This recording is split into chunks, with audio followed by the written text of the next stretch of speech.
Hello, how is everybody? Okay, change starts with gratitude.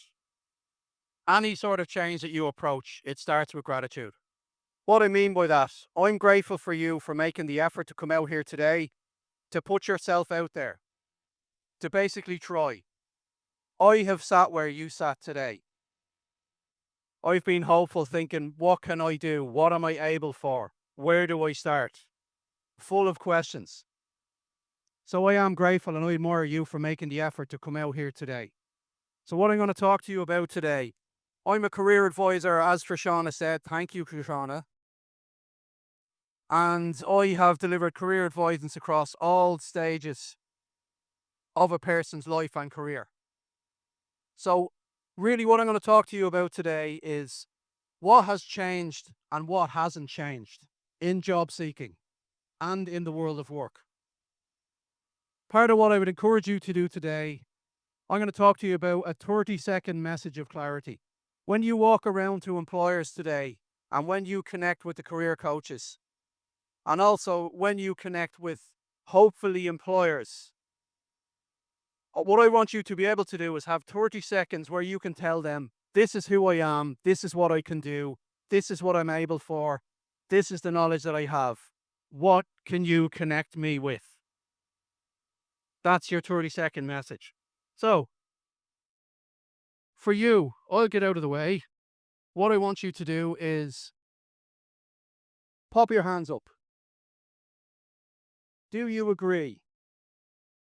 Is it a positive that the world of work is changing for you as an employee? Do you agree? Is it a positive or is it a negative for you as an employee? From what you can see up there. Who thinks it's a positive? Who thinks it's a negative? Okay. Who's not putting their hands up? Yes, winners. Okay. Basically, it depends. It's like French politics. It's du parlez-vous. It's like it depends where you're speaking from. Perhaps you might perceive things as being a positive, or the industry or sector that you're working in might be changing around you and you perceive that as a negative. Okay? If you look at the World Economic Forum did an overall kind of paper geared towards jobs that are changing, jobs that are developing. From the jobs you can see up there, mainly IT jobs along the left, jobs of the future. Very, very interestingly, can AI swing a hammer? Can AI work on a building site? So construction jobs, for example, AI can't touch them at the moment. So basically, you've been told for 30, 40 years, get into computers. There is a law of diminishing returns in computers, in that people are, in a way, working themselves out of jobs. So will we all have to change in the skills that we have? We probably will. Will we all be resistant to change and find change a challenge? Sometimes we do. So part of this talk is going to be about exploring and approaching change. Because a large part of a person's story, as Trishana said, was basically approaching that change. The things that have changed mainly. 6 years ago, what did you use Skype for? You probably used Skype for talking to friends that had moved abroad. Then it became part of your job, part of your work toolbox. So the way jobs have worked, that's what's changed. Yes, AI has become part of it. Various different it'll write the email for me and stuff like that. There's loads of different kind of skills that are changing around us. There's change happening to us, 100%. The challenge about it is the way the jobs are worked. Maybe working from home suits you. Like, who thinks working from home is cool? I do. It's deadly. No traffic. Fabulous. If it's a tracksuit day, brilliant. From the waist down, amazing. So different types of jobs will suit different people. Again, it depends where you're speaking from. If you're a recent graduate and you're trying to get into mentoring programs, it's harder to do while you're working from home. So basically, The future of work, it really depends on what suits you as to where your focus is. So, where is your focus? Like for me, I believe a person's journey is your overall career story. Like you're writing that today is one page in your career story. Every job you have, every course you do is an individual chapter within your overall development. So, first of all, give yourself a break. If you're not exactly where you are, like some of the best books that you ever read, like do you get to page 7 and go, oh, right, everything's finished and it's done. Brilliant. You don't. The hero gets beaten up, challenges, difficulties, trials, tribulations, all sorts of things. And okay, hands up, who skips to the end of the books and reads the last page? Yeah, you do. Yeah, so do I. Well, basically, like, pretty much, where are you in your chapter? So, who here is starting out in their career? Okay. Who here is changing company? You're sick of your boss. You're sick of what you're getting paid. Yes, everyone puts their hands up. Fabulous. You know. Who here is changing career? Okay. And who here wants to go into self-employment? All right. Who here is sick of putting their hand up? Thank you very much. Okay, thank you. So basically, what we're doing is we're identifying the starting point. Okay. Before any hero goes any change, there's the call to adventure. There's the starting point. That time where you realize, I'm sick of this, I want to do something else. Or what's in my best interest for my story is to move somewhere else. When you start to move, we will all travel this, the journey of courage to fear. You'll identify your self-concept, who you are, who you want to be, and you will strive towards your ideal self. Well done, Steve. That's Captain Obvious stuff. Amazing. Brilliant. But really, when you go to apply for a job, I'd be fairly confident there's probably jobs that'll come up and you've looked at those jobs and went, I couldn't get that job. You've ruled yourself out of it. I'm not enough this. I'm too much that. I don't belong. Maybe you don't think you're the right race, ethnicity, qualification level, age, postcode, whatever. You will travel that fear to courage. Continuum. I guarantee you, everyone has. I have, you have, we all have. So basically, that's why I started with gratitude, because you could have not come here today. You could have said, no, I'm going to stay home and watch Ireland get beaten in football. But you didn't. You made the first step to come here. But really, when you are starting out on your journey, like people, I should have said this at the start, but people are welcome to take pictures. But this particular talk, an extended version of this talk, I put it up on the YouTube, Your StoryPower YouTube channel. You're welcome to watch that back, okay? There'll be plenty of Stephen talking with his hands and going into greater examples on this, okay? So check it out. But really, when you do start out on a journey, we've all been on this journey where you start out and you're feeling lost. Where do I start? What do I do? How can I connect with the particular jobs? That's the challenge. There's a thing in psychology called scotoma, which is like what the mind believes the eyes see. You have probably seen jobs and you're like, I couldn't get that. Or you're filtering out jobs on the basis of your beliefs. Okay? What I want you to do is know your value. I talked about 30 seconds of clarity. When you walk around to the employers, I'm glad you came to this talk early, because when you walk around to an employer, if you don't know what you are looking for, or if you're not clear on what you want, if I'm an employer, how can I understand what you want? And if you're not clear on what you want, how can you communicate that to an employer? Through a CV, through a LinkedIn profile, through just picking up the phone to somebody. Like recruiters, job sites, they'll take your CV and you may or may not hear from them again. But if you're an employer, no offense, sorry for pointing. If you're an employer and I'm connecting with you, can we go and have a coffee? Is that a coffee? That's a serious coffee. Okay.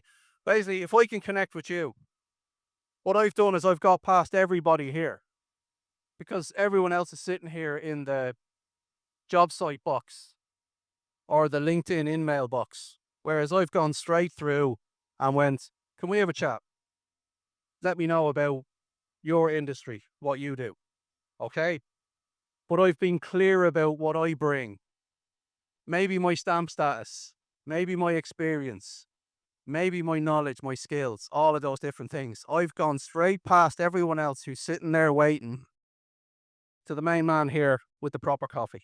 Thank you. So really, your CV will not make sense unless you do the work. I don't mean AI. I might bash AI in this talk a little bit, okay? Just a small bit. But do the work. Identify your values, your proper values, what's important to you. Because when you do that, you will filter out heroes from villains. You will filter out opportunities from what's not going to lead you anywhere. You will filter out recruiters and their CV trolls and talent pools, and you will go directly to the guy with the savage coffee here. All right? He's not a plant, by the way, just to clarify. Okay, 30 seconds of clarity in communication. I want you to use this. When you walk around here today, you will probably get 30 seconds of proper clarity. What I want you to be able to do, this is based off the situation, task, action, result framework. As in, what situations have you been in? What tasks have you had to do? What actions have you done? And what results came from those actions? This is fairly standard interview stuff. Likewise, context, action, results, and learning. If you don't have that much experience, so for someone coming in, changing career or going into career, if you can say, I guarantee you have a lot more experience than you think you do. I guarantee it. So what you do is, when you walk up to somebody, I'm going to use someone else because you're having your coffee. So basically, if I walk up to you and I'm like, okay, this is who I am. This is what I can do. These are the skills and qualifications that I have. Could we start a conversation? You know? There you go, I got the job. Yay! Okay, so basically, what I want you to do is to be able to, these are skills that are being lost because people are relying on websites or they're relying on recruiters. As I said, recruiter will take your CV and never call you again. Have you had that experience with a recruiter? Everybody nods their heads. Have you had that experience with a job site? Again, everyone nods their heads. Okay? So what I want you to do is to be able to have the skills to research. These are the career management skills. This is what doesn't change. So this is me. Here's an example. I'm a career advisor with 17 years experience of supporting people about career, education, development. How I do that is ebooks, individual Zoom-based appointments, workshops and events like this, and talking to people about coffee and general other stuff like that. So really for me, as a career advisor, it's less about CV this, LinkedIn that. It's more about building your confidence in your career story and career management skills. These are what's being lost. People rely on stuff just to, I'll put my CV out there and I'll stand and wait. Career management skills are way, way, way more than that. So the link tree you can see, the QR code will take you to the link tree. You can follow us on social media, and this talk will be up on YouTube. Check it out, amongst other different kind of career talks as well. Because from my research over the last 17 years, story appears 3 times in your career.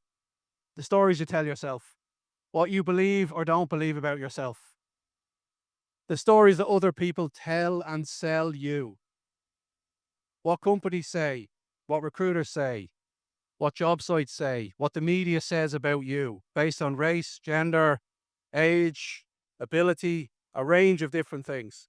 You will get told a story about who you can be, should not be, all of those different things.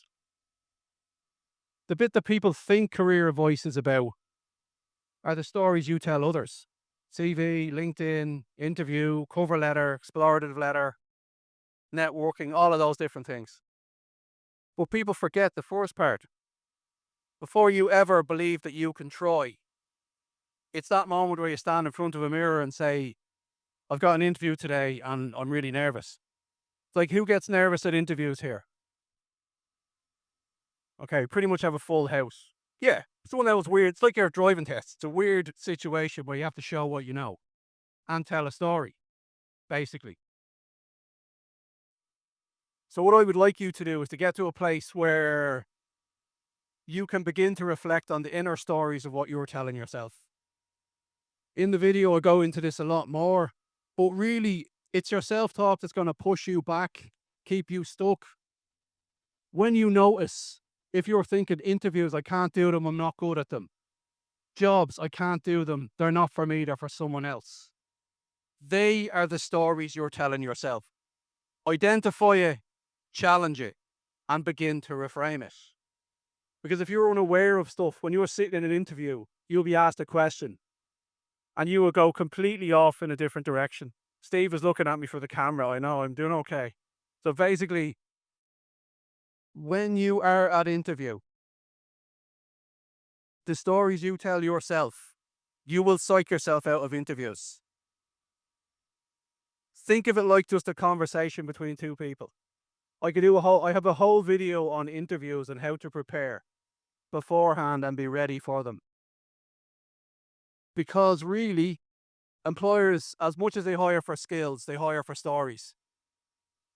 Who has worked in a job where someone is rubbish at doing the job, but was fantastic in the interview?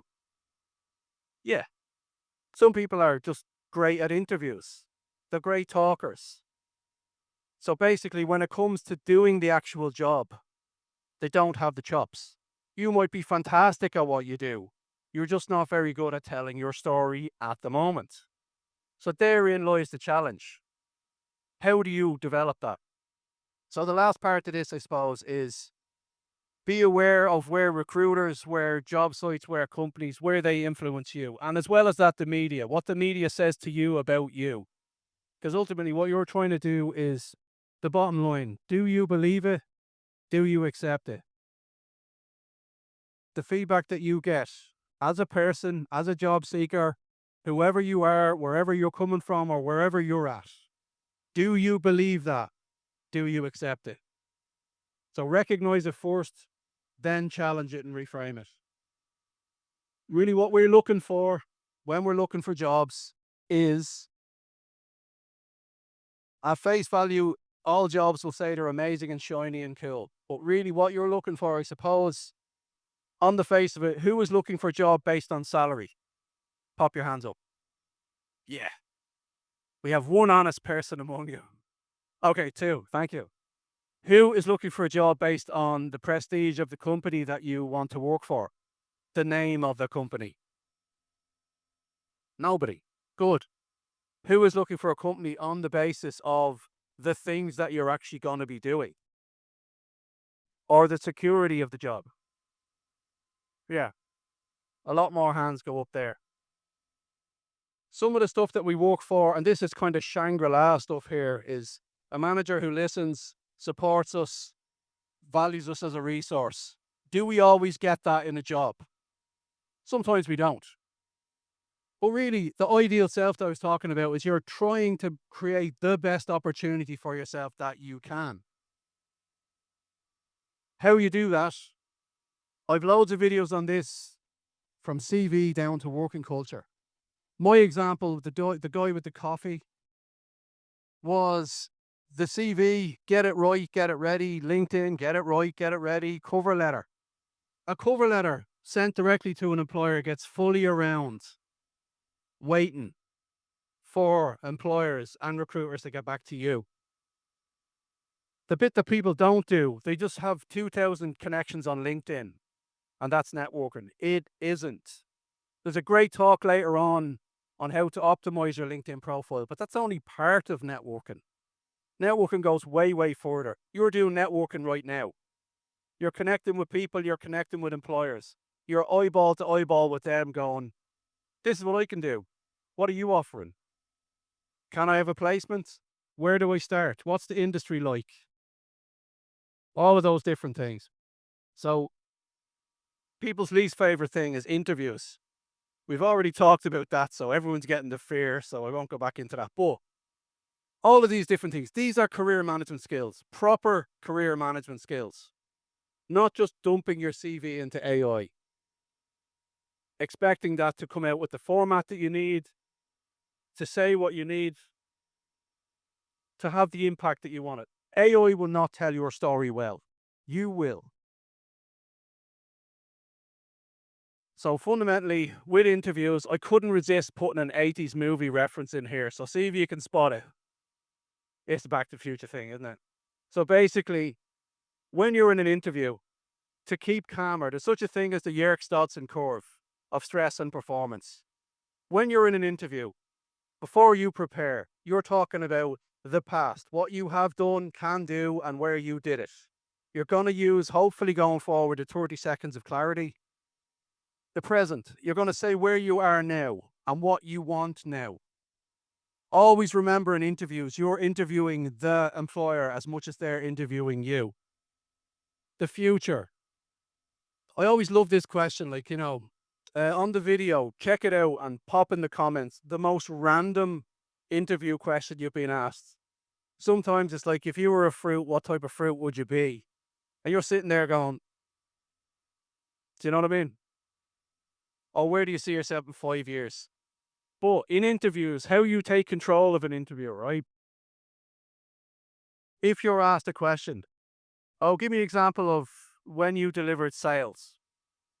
What they're really asking you to do is they're encouraging you to question the question, to show active listening, to say to them, okay, well, which part of sales would you like me to talk about? Positive sales experience, negative sales, targeted sales. And the interview tends to sit there and go, they'll hand you back the answer. You have thinking time. They'll hand you back the answer. And they'll just go, oh, and they look at their sheet, their marking sheet, and go, okay, give me the time of when you de-escalated a situation from a negative sale into a positive sale. They'll hand you the answer. In interviews, question the question, you'll give better answers. AI bashing time. Okay, who loves AI here? Pop your hands up. Okay. Everybody loves AI. AI will probably fail you in storytelling. And I'll tell you why. Because when you put your CV into AI, the format will not be optimized towards applicant tracking systems. Again, there's a really good talk later on about this. The challenge as well. Yep. The challenge as well is when you put your CV into an AI system, it will not use language that you use. It will not use a format that will get through towards the final point. But what you will experience in interview, you will experience what's known as cognitive dissonance. You will be acting based on a script written for you. And you will spend your mental energy that you should be spending on answering from the mental images in your mind based on some script that was written by AI. So here's Steve with bad news. Write your own CV. Do your own research. Because when you do that, you will have live examples and pictures in your mind. When you get lost, you will have pictures in your mind to talk clearly and confidently from. So do not just rely on AI. Likewise, career management skills are about cognitive integration, doing the work. Do not rely on AI to tell you who to be. You decide who you are. One of my favorite, shout out to Joe Campbell, one of my favorite writers, Hero of 1,000 Faces. This is the journey that you're on today, the hero's journey. What I want you to do is to be able to challenge what you're being told about yourself and what you believe about yourself. I want you to question those stories. After that, learn how to present. Hopefully after this workshop and I'm checking out the videos on the YouTube channel, I want you to be able to learn to present yourself better. Fail. Don't succeed. Get things wrong. Everybody in this room has failed at something. How you grow is through failing, is through practice, is through experience. Interviews that go terrible, draw your learning, move on. Jobs that don't call you back, draw your learning and move on. Practice, fail, do something different, try something new, fail again, fail a little bit better. That's how you move towards success. Practice and grow stronger.